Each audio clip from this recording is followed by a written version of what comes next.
Good morning friends, स्वागत है आप लोगों का एडुकेयर एकेडमी 0.2 चैनल पे।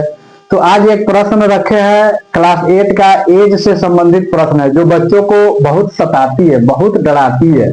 तो चलिए इसका एक प्रॉपर मेथड हम बताएंगे, उसके बाद कंपटीशन विंग्स के थ्रू कैसे बनाया जाता है इस क्वेश्चन को हम वो भी आप लोगों को समझाएंगे। तो सबसे पहले आप मेरे व्हाइट बोर्ड पे देख रहे हैं क्वेश्चन लिखा हुआ है 5 year ago a man was 7 time as his son age. मतलब अपने बेटा के उम्र से कोई भी बाप 7 गुना उम्र का है, यानी 5 ईयर एगो। तो सबसे पहले लिखेंगे हम लोग टॉपिक पे कि पूछ क्या रहा है, क्वेश्चन की डिमांड क्या है, इसके बारे में लिखना है।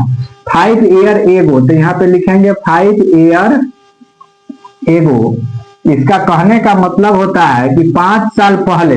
इसका कहने का मतलब क्या होता है, हिंदी में लिख दे 5 वर्ष पहले। 5 वर्ष पहले, जो भी बच्चे हिंदी मीडियम वाले होंगे वो अच्छा से समझ जाएंगे। 5 वर्ष पहले एक पिता की उम्र यानी एक फादर का एज अपने बेटा से यानी उसके सन से कितना टाइम्स है, 7 टाइम्स है। 7 टाइम्स है। तो यहां सबसे पहले हम लोग लेट करेंगे, लेट द सन एज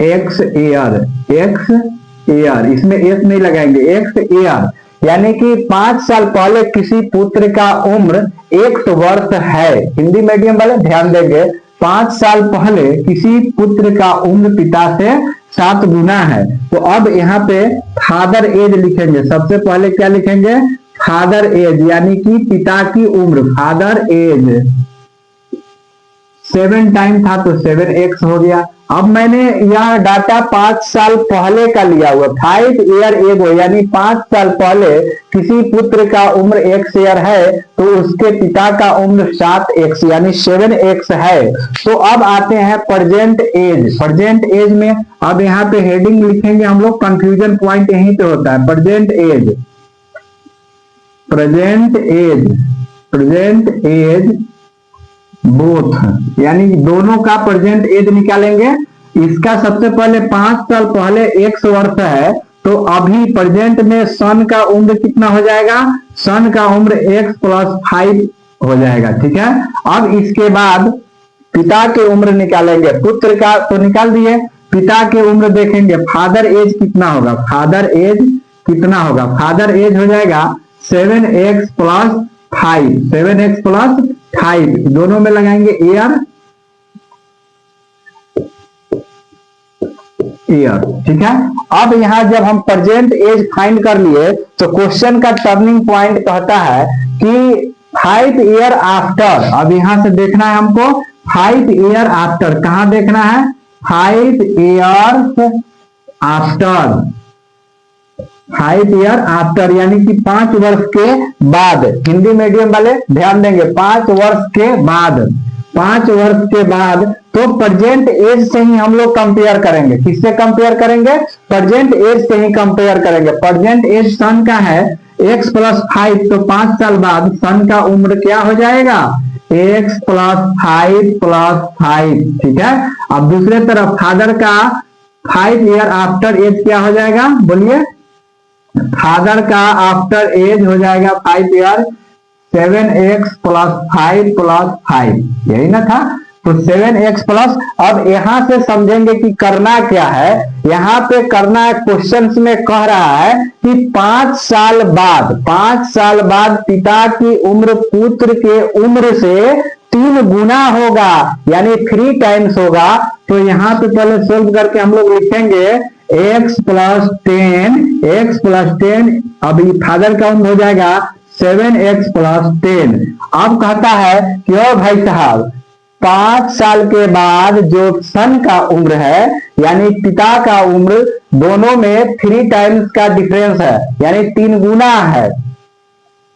यहाँ क्वेश्चंस में देखेंगे क्या लिखा है, will be thrice as old as of his sons. Thrice, thrice का मतलब होता है कि 3 गुना होगा। थ्राइस का मतलब क्या होता है, थ्राइस फादर और सन, तो 3 × 1, यानी कहने का मतलब है पिता 3 गुना के बराबर है। तो तो जब हम लोग इसको इक्वल करेंगे तो पिता के उम्र से हम लोग तुलना करेंगे बेटे के उम्र का, तो बेटे के उम्र में 3 से मल्टीप्लाई करना है। जरा ध्यान देना, फादर के उम्र में 3 से मल्टीप्लाई नहीं करना है, क्वेश्चन नहीं बनेगा। बेटा के उम्र में 3 से मल्टीप्लाई करना है, x + 10 में 3 से मल्टीप्लाई करेंगे और इधर फादर के एज लिखेंगे x + 10, तभी जाके यह इक्वेशन बराबर होगा। यानी कहने का तात्पर्य यह था कि पिता जो है 3 गुना है बेटा से, तो बेटा को जब हम 3 से मल्टीप्लाई कर देंगे तो वह बाप के बराबर हो जाएगा। वह किसके बराबर हो जाएगा? बाप के बराबर हो जाएगा। तो जब बाप के बराबर हो जाएगा तो इक्वेशन को सोल्व करेंगे हम लोग। 3 से मल्टीप्लाई करेंगे 3x, 3 से 10 को मल्टीप्लाई करेंगे 30 = 7x + 10। अब हम लोग इक्वेशन को सोल्व करेंगे। यानी कहने का तात्पर्य है कि मेरा यहाँ पे 3x है, तो 3x 7 इस साइड आएगा इक्वल के, तो माइनस का 7x, इधर है 10 तो इधर इस साइड जाएगा तो माइनस का 30 हो जाएगा। तो यहाँ पे माइनस का 4x = आ जाएगा माइनस के 20 आ जाएगा। तो अब हम लोग इसको काटेंगे, माइनस से माइनस को कट करेंगे और 4 इस साइड मल्टीप्लाई में है तो इधर जाएगा तो डिवाइड हो जाएगा 20/4, इसको कट करेंगे 5, यानी x = आ गया मेरे पास 5 ईयर। x = क्या आ गया? 5 ईयर। अब हम लोग वैल्यू पुट करके इसका एज निकालेंगे। अब देखेंगे यहाँ पे कि फादर का एज क्या होगा, फादर का प्रेजेंट एज क्या होगा। तो फादर के प्रेजेंट एज के लिए हम लोग ने क्या मान रखा है? 5 ईयर एगो में 7x क्या है? 5 साल पहले। तो वैल्यू पुट करेंगे 7 × 5 तो यह 35 आएगा। लेकिन यह उम्र 5 साल पहले का है, तो प्रेजेंट एज के लिए इसमें 5 साल ऐड करेंगे। 35 + 5 = 40 ईयर, यानी कि फादर का उम्र आ गया 40 इयर्स का। अब हम लोग पुत्र के उम्र के तरफ चलेंगे कि पुत्र का उम्र क्या था? 5 साल पहले पुत्र का उम्र x माने थे तो 5 हो गया। तो अब 5 साल बाद प्रेजेंट एज ऑप्शन निकालने के लिए 5 + 5 तो 10 ईयर आ गया। यह क्वेश्चन इस प्रकार बनेगा। आप लोग वीडियो को देखिए, समझिए, नहीं आए तो समझ में तो कमेंट बॉक्स में कमेंट कीजिए, फिर से हम समझाएंगे। अब इस क्वेश्चन को बनाने का 2 तरीका होता है। अब एक कंपटीशन के वाला तरीका होता है, थोड़ा सा आप लोग बनाते हैं, चलिए देखते हैं कि इसी प्रकार के क्वेश्चन को कॉम्पिटिटिव विदिन सेकेंड में कैसे हल कीजिएगा। इस प्रकार को देखिए। सबसे पहले ऊपर में आप लिखेंगे कि 5 ईयर एगो आपका रेशियो क्या बन रहा है? 7 टाइम्स ऑफ हिज सन्स, यानी एक तरफ फादर हो जाएंगे दूसरे तरफ सन हो जाएंगे, तो 7 टाइम है। इसका रेशियो क्या कह रहा है कि 7:1 है। अब देखेंगे 5 ईयर आफ्टर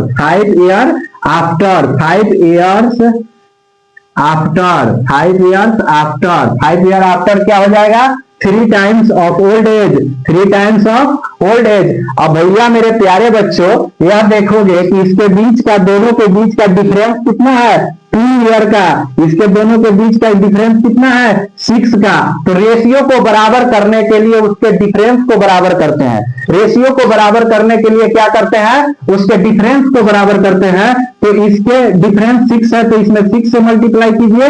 इसका डिफरेंस नीचे वाला का 2 है तो 2 से मल्टीप्लाई कीजिए। जरा ध्यान देंगे, या तो 2 से इस सब में मल्टीप्लाई करेंगे, नहीं तो 2 से 6 कट रहा है तो आसान करने के लिए क्वेश्चन को यही चीज को कट करेंगे। 2 3 जा 6। अब यहाँ पे 1 से मल्टीप्लाई, यहाँ 1 बच गया, 1 से दोनों टर्म में मल्टीप्लाई कीजिएगा तो फादर और सन के एज का रेशियो 7:1 ही रह जाएगा। और उसके बाद 3 से इस दोनों में मल्टीप्लाई कीजिएगा तो नीचे वाला रेशियो 3 3 जा 9 और यह 3 बन के आ गया।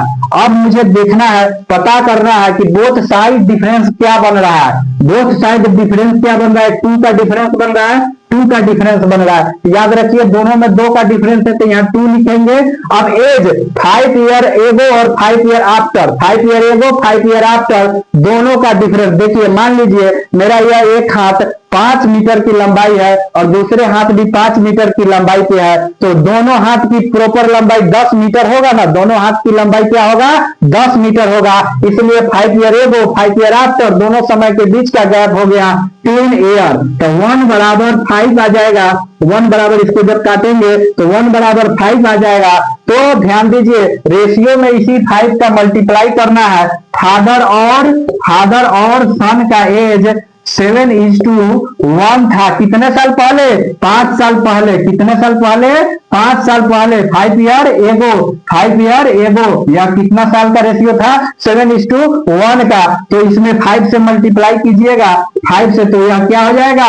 35। इसमें 5 से मल्टीप्लाई कीजिएगा तो क्या हो जाएगा? 5। तो ये 5 साल पहले था, तो 5-5 साल ऐड कर देंगे दोनों में, 5-5 साल ऐड कर देंगे दोनों में, तो यह 40 साल हो जाएगा और यह 10 ईयर हो जाएगा। यानी कि बेटा का उम्र यह हुआ, सन हो गया और फादर यहाँ हो गया। तो हम आशा करते हैं कि यह इस प्रकार की मेथड अगर आप लोग को समझ में आया होगा, काम आएगा। तो नवोदय और सैनिक जितने भी स्कूल की तैयारी करते हैं 6 क्लास से लेके 8 क्लास तक बच्चे, तो उनके लिए यह कंपटीशन लिंक्स जानना अति आवश्यक है। धन्यवाद। अगर मेरा मेहनत आप लोग को अच्छा लग रहा होगा तो लाइक कमेंट शेयर जरूर कीजिएगा। धन्यवाद।